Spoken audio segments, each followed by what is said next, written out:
Hello, coming you from the great outdoors in lovely Japan. I think everyone wants a Sword Art Online hot take, and I have the coldest hot take. The sun's hot. Can you hear the heat? Alright, so Sword Art Online, the third season's coming out, and it's going to be about Kirito being stuck in a video game Sword Art Online-like world, but all the AI will be alive. And we're like, oh, there's this new thing. They all have feelings and emotions and personalities. They're like real people. I've been over this before. Ricky Kawahara's pulled this before. He's done this storyline. He's doing it now in Sword Art Online Progressive. In Sword Art Online Progressive, my biggest anime video, I actually made the cogent observation that every story element that Ricky Kawahara has come up with, he shoved into Sword Art Online Progressive.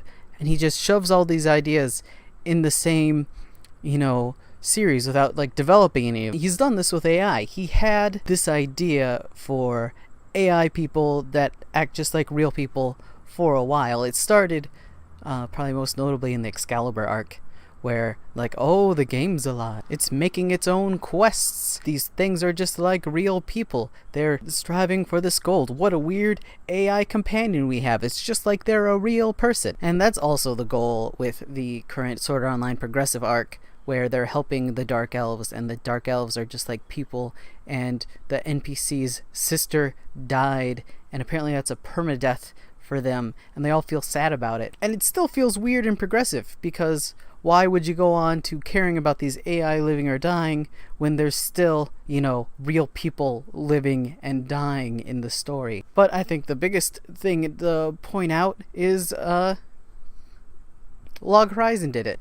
Log Horizon, that was the whole thing. That was their idea from the start. They're in this world and everything is actually true. We still have game menus. These might still be part of a game, but all of the NPCs are acting like real people and have their own kingdom, and they're people that have children. So he's done all this before, but that is not a bad thing. My opinion of manga and most anime adaptations is they're the single draft. They are written and then they're shipped out, and they might not have a whole idea for the cohesive story, or they might just be going week to week. If not formula, then you might feel the series wheel spinning, where something just dramatic has to happen, and once in a while threads get lost earlier on and later on. But it's not a bad thing, because people can write awesome series week to week, even if it is the first drafts, and have them be really cool and exciting. Ricky Kawahara's had a lot of attempt at this storyline to realize what it's like to have a real person in a video game, or to have those lives depend on it. Like Yori.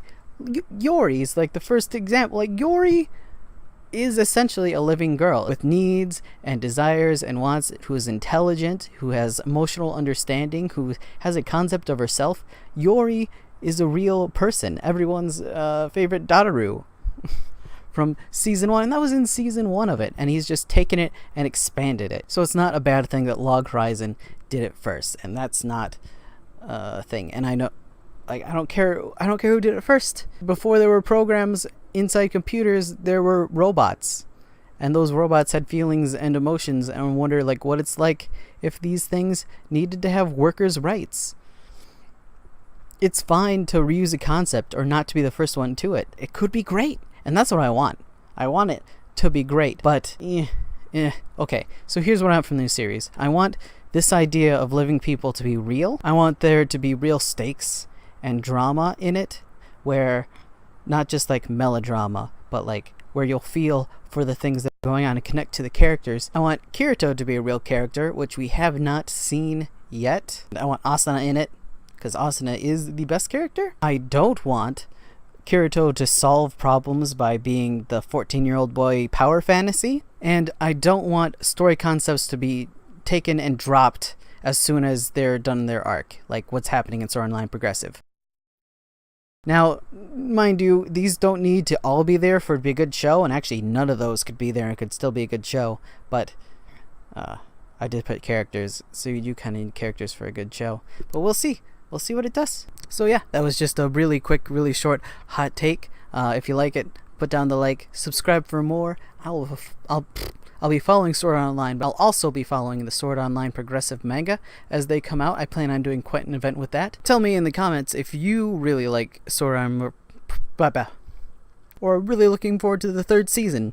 Tell me the things that could be in it or not be in it that will make it kind of okay in your opinion. I don't expect it to be good. I don't expect any of this to be good. There's been signs and chances of getting better if, Ricky ever listens to, feedback about the things he does. I don't know if he does. I don't have proof of that. There should be links to my other Sword Art Online things. My opinions stay pretty steady throughout. And be sure to check out my Patreon, where you can help me live for $1. And also I can keep you updated with behind the scenes features and ideas and stories. And that's also where I put my short fiction, all of my first drafts, any progress I'm making to my personal projects. I'll let you know. Thank you for watching. I love you. Now it's dark.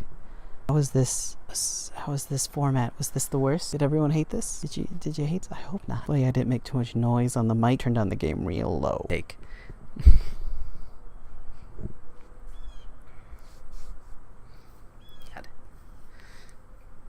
This is such an experimental video for me, but we're gonna see how we do. Right now, my carpets were just cleaned, so I was extremely bored and I'm stuck out here on the porch. So I'm like, why not? Why not?